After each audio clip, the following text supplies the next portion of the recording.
Welcome back बच्चों। Next हम ले रहे हैं to verify about the Lagrange mean value theorem.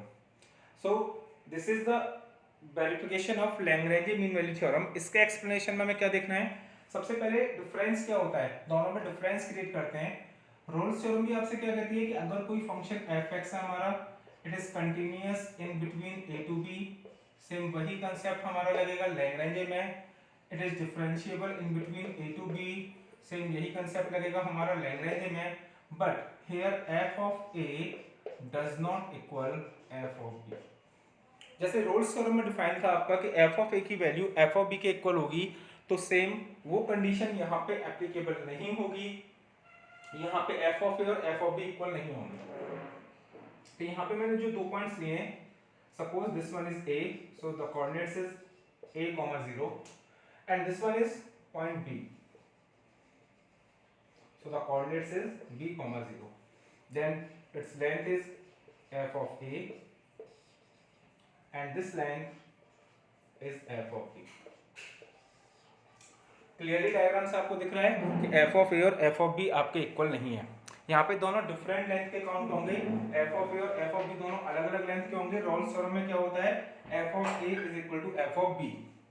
So now Lagrange के अकॉर्डिंग क्या हो गया, लैग्रेंज ये कह रहा है कि हमारा जो कर्व है, इस कर्व पे जो टेंजेंट का स्लोप है, वो टेंजेंट का स्लोप इन दोनों पॉइंट से बनने वाली लाइन के स्लोप के पैरेलल होता है।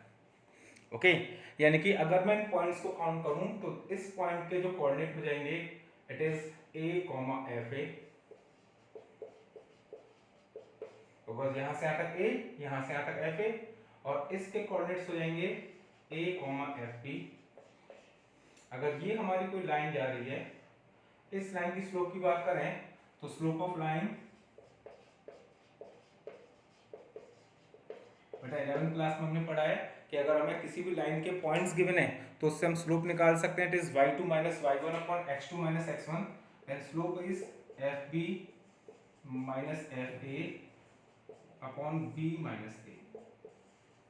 स्लोप क्या निकल के आएगी, fb minus fa upon b minus a। तो ये आ गई हमारी लाइन की स्लोप। तो क्वेश्चन के अकॉर्डिंग लैग्रेंज मीन वैल्यू के अकॉर्डिंग क्या हो जाएगा कि इन दोनों पॉइंट से बनने वाली जो लाइन है, इस लाइन की स्लोप और इस कर्व पे प्रेजेंट, ये जो कर्व है, इस कर्व पे प्रेजेंट किसी एक पॉइंट पे बनने वाली लाइन की स्लोप दोनों हमारी पैरेलल होंगी according to Rolle's theorem. Rolle's theorem में क्या था कि fa is equal to fp, fa और fp दोनों हमारे इक्वल हैं, तो a और b के बीच में कम से कम at least a single point c हमारा ऐसा लाई करेगा where f dash x is equal to 0। Same यहाँ पे क्या होता है कि अगर दो पॉइंट्स हैं a और b where fa does not equal to fp, fa and fb आपके इक्वल नहीं है, तो a और b के बीच में कम से कम कोई एक पॉइंट हमारा ऐसा लाई करेगा जिस पॉइंट पे slope of curve is equal to slope of the line, यानी कि इस कर्व पे बनने वाली टेंजेंट की स्लोप इस लाइन की स्लोप के इक्वल होगी। यानी कि हमने क्या बोल दिया, अगर इस कर्व की स्लोप निकालें तो it is f dash x, this f dash x is equal to fb minus fa upon b minus a। यही आपका लैग्रेंज मीन वैल्यू का थ्योरम का फॉर्मूला होता है। यानी कि f डैश x, इस कर्व पे भी हमारा एक पॉइंट, कम से कम एक ऐसा पॉइंट प्रेजेंट होना चाहिए जिस पॉइंट पे slope of tangent is parallel to slope of this line. तो आप खुद देख सकते हैं कि अगर इस कर्व की बात करूं तो यहाँ पे लगभग अगर कोई पॉइंट हमारा आ रहा है तो उस पे अगर मैं टेंजेंट ड्रॉ करता हूं तो that tangent is parallel to the given line. उस कर्व पे अगर हम टेंजेंट ड्रॉ करते हैं तो that tangent is parallel to the given line. Clear?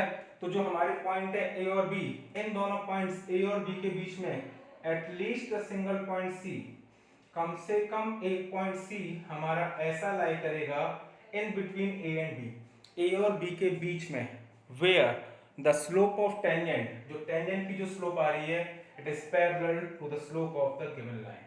जो गिवन लाइन है हमारी, जो ए और बी, जो हमने डिफरेंट पॉइंट्स माने where F A does not equal to F B, वो वाली लाइन और इनका जो स्लोप है वो हमेशा क्या होगा, पैरेलल होगा। It is the explanation of Lagrange mean value theorem. Okay, अब अगर आपको इन्हें ड्रॉ करना है तो नॉर्मली आप क्या कर सकते हैं, आपने क्या किया, X X X Y Y dash, यानी कि आपने कार्टेशियन प्लेन ड्रॉ किया।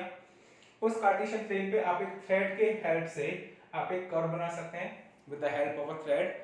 एक थ्रेड की हेल्प से आपने कर्व बनाया, उस कर्व पे आपने डिफरेंट डिफरेंट पॉइंट्स लिए ए और B, where F A does not equal to F B. Points तरीके से लेने कि दोनों के जो फंक्शन की वैल्यू आ रही है वो इक्वल ना आए, जो इसकी लेंथ है इसकी लेंथ उससे बड़ी हो। देन ए और बी के बीच में एटलीस्ट द पॉइंट सी, कम से कम एक पॉइंट सी हमारा इस तरीके से लाई करेगा जिस पे slope of tangent is equal to slope of this line. This is basically the explanation of the Lagrange mean value theorem. These both, Rolle's theorem and Lagrange mean value theorem, these both are the examples of the application of derivatives. Okay, so बेटा next theorem देख रहे हैं, हमें भी इसको note कर लीजिए।